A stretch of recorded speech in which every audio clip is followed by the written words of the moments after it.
Good morning. It is Monday, March 25th, and here we go with another week. And hard to believe we're in the last week of March.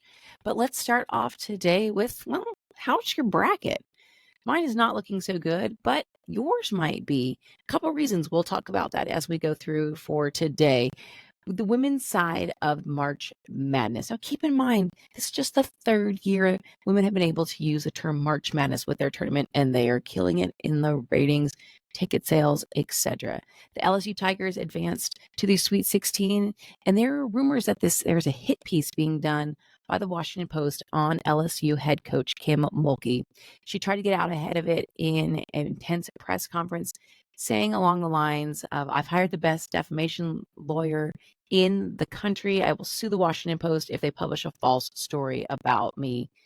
Not many people are in a position to hold these kinds of journalists accountable, but I am, and I'll do it. Their rumor is that former players have been approached by the Washington Post to say anything negative they can about Mulkey. And she's saying basically they're ignoring 40 plus years of positive stories that people have or have heard about her, and they want the negative ones. So stay tuned for more on that. Also on the women's side, South Carolina continues to dominate. And Caitlin Clark, well, her Iowa team keeps winning, but she had a frustrating first game. And there was a great moment where the cameras caught her dad in a total parent moment. She was complaining to the refs, and her dad is yelling from the stands, "Shut up, like get it together." And so it was kind of, hey, even parents have those moments with their adult children who are the best college basketball players in the country. On the men's side, all 8 teams seeded number 1 and number 2 advanced to the Sweet 16 for the first time in a long time, but the 5th time since 1979. Now that's why I said, hey, your bracket might be doing okay today. North Carolina State, well, they're continuing their Cinderella run. They have won 6 games in a row.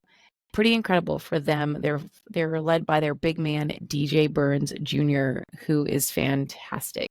Now, Sweet 16 rounds, they're back in action. The men are back in action on Thursday. Women are back in action on Friday. And don't forget that Friday, it's a short week with markets closed on Friday for Good Friday. Easter's on Sunday. And also on Friday, Cowboy Carter, Beyonce's new album, drops as well.